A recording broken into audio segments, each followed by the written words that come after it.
Title: Faces in the Root. The Lament of the Forgotten Forest. The sun struggled to filter through the thick canopy, turning the forest of the lost into a labyrinth of dancing shadows.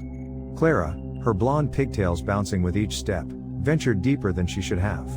Her grandmother always warned her, never stray from the path, Clarita. That forest swallows curious children. But Clara, with her 8 years and boundless imagination, thought her grandmother's stories were just that, tales to frighten. At first, everything was fascinating. The ground covered in leaves crunching under her boots, the distant song of birds, the scent of damp earth and moss. Then, the path forked, and then forked again, until Clara realized she no longer knew the way she had come. It doesn't matter, she thought, with a bravery that tried to convince her more than her growing fear. I'll just keep going and find my way back. But each step took her further into the heart of the forest. The trees rose like silent titans, their branches intertwined forming a dark vault that almost blocked the sunlight. The silence became palpable, a heavy silence, interrupted only by the whisper of the wind that seemed to carry distant voices with it. It was then that she saw them.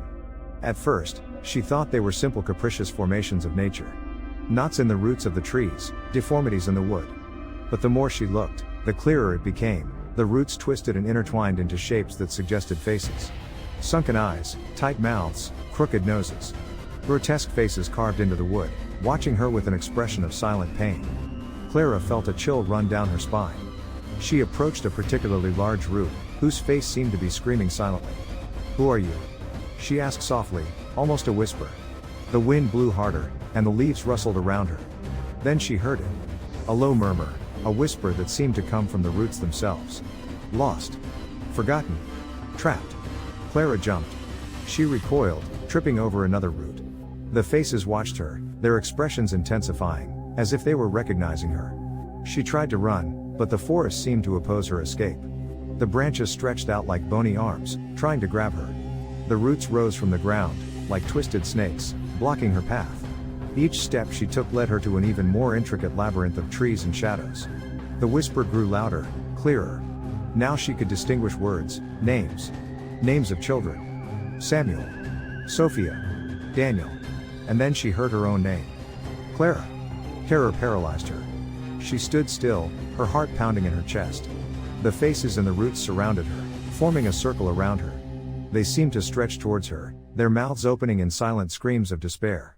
Greater than a voice, soft and sweet as the song of a bird, but terribly unsettling, echoed in her mind. "Stay with us, Clara. You won't be alone, anymore.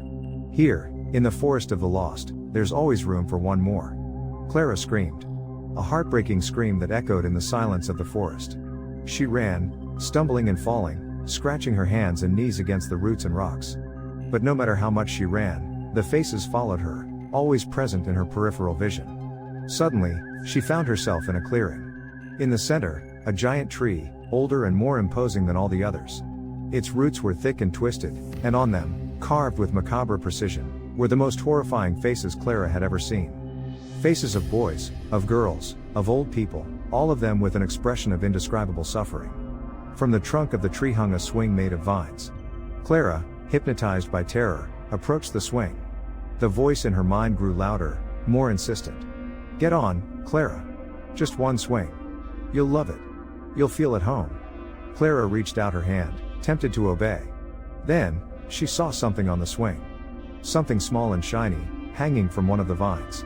It was a brooch, a butterfly-shaped brooch, the same brooch her grandmother always wore. The sight of the brooch awakened something in Clara. A memory, a connection to the world she was losing. She remembered the warmth of her grandmother's hug, the smell of freshly baked cookies, the safety of her home. With a defiant cry, Clara turned away from the swing. She ran, without looking back, with the butterfly brooch shining faintly in her mind like a beacon in the darkness. She ran and ran until her lungs ached and her legs refused to go on. Finally, she collapsed at the foot of a tree, exhausted and terrified.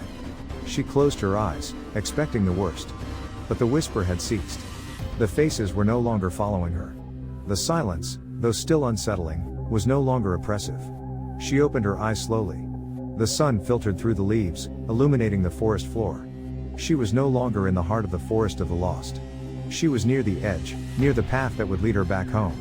She got up with difficulty and walked towards the light. She didn't look back even once. Clara was never the same again. She never forgot the faces in the roots, the whisper of the lost names, the feeling of being watched by something ancient and evil. But she also learned a valuable lesson, that even in the deepest darkness, hope can shine like a small butterfly, guiding you back to the light. And, above all, she learned to listen to her grandmother. Because sometimes, scary stories are not just tales. Sometimes, they are warnings. And sometimes, they can save your life.